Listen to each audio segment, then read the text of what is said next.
Now we turn to Bangladesh, where some protests have turned deadly. Multiple casualties have been reported in Bangladesh. At least 3 people have died in Chittagong in the southeast, 1 in Rangpur in the north, and 1 person was killed in the capital, Dhaka. Meanwhile, more than 400 people have been injured from all across the country. Take a look at the situation on the ground.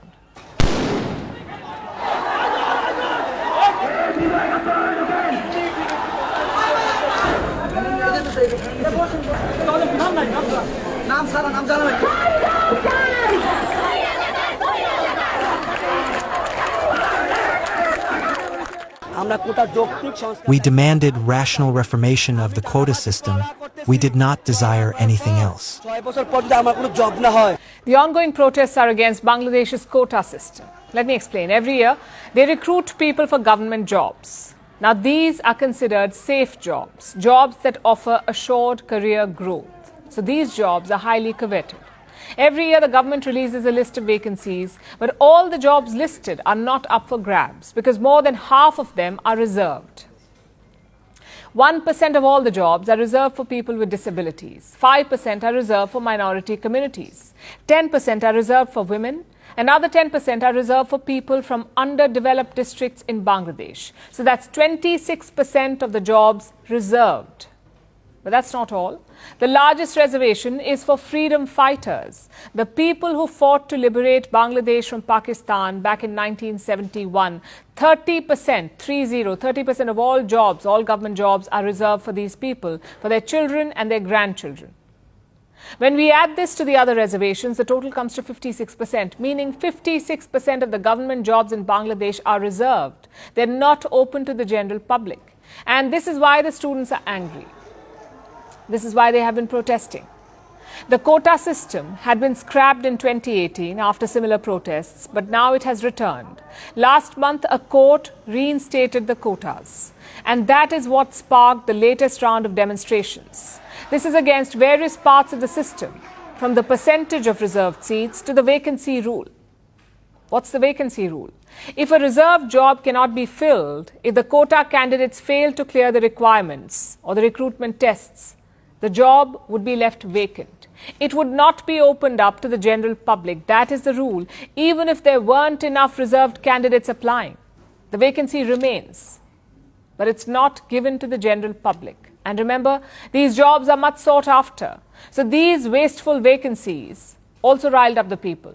They have been protesting for weeks now, even after another court order. The quota reinstatement was paused last week by Bangladesh's Supreme Court. It has put the reservation policy back on hold, at least for a month. But this did little to calm the protesters. In the last 2 days, the situation came to a head when Prime Minister Sheikh Hasina weighed in. She took a dig at the protesters. She used the word Razakar while talking about the protests. And this did not go down well with the protesters because Razakar is a taboo term in Bangladesh. It describes the people who collaborated with Pakistan during the 1971 War of Independence. It effectively means traitors, Razakar. So when the protesters heard this, they were enraged. They took to the streets and chanted slogans.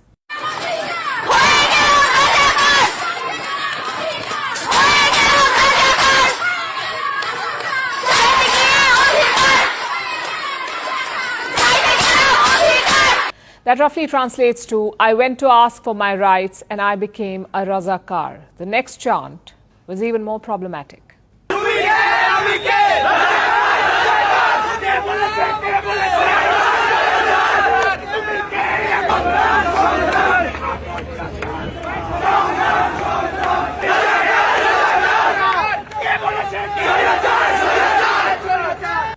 They're saying we are Razakars, the government has said so. Now, if you remove the second line of this chant, it looks like the protesters are just calling themselves Razakars. And remember, that is taboo in Bangladesh. In fact, it is an insult to the nation's freedom struggle. So you can imagine the reaction. There was a lot of anger from politicians who only heard the first part of the chant. What followed was a wide range of condemnations and threats. But the worst was this. From the General Secretary of Pakistan's ruling party, he said that the party's student wing would make the Razakars pay. Not the police, not the military, but the ruling party's student wing. This threat was issued yesterday, and that's when the violence escalated. আমরা হচ্ছে ওখানে মিছিল করছি। We were rallying, and suddenly the ruling party student wing attacked us in front of Bijoy Ekattor Hall first. ওখানে কিছুক্ষণ Then we were coming towards the Vice Chancellor's house when we were stopped there. The Chhatro League ruling party student supporters again attacked us from behind. They were hitting heads in a targeted way. ছিল, ওখান থেকে ইট মারা শুরু হয়েছে। Bangladesh's Kota protests have entered a violent new phase. No side seems ready to back down and the bodies have started to pile up. We hope that the situation de-escalates and cooler heads prevail.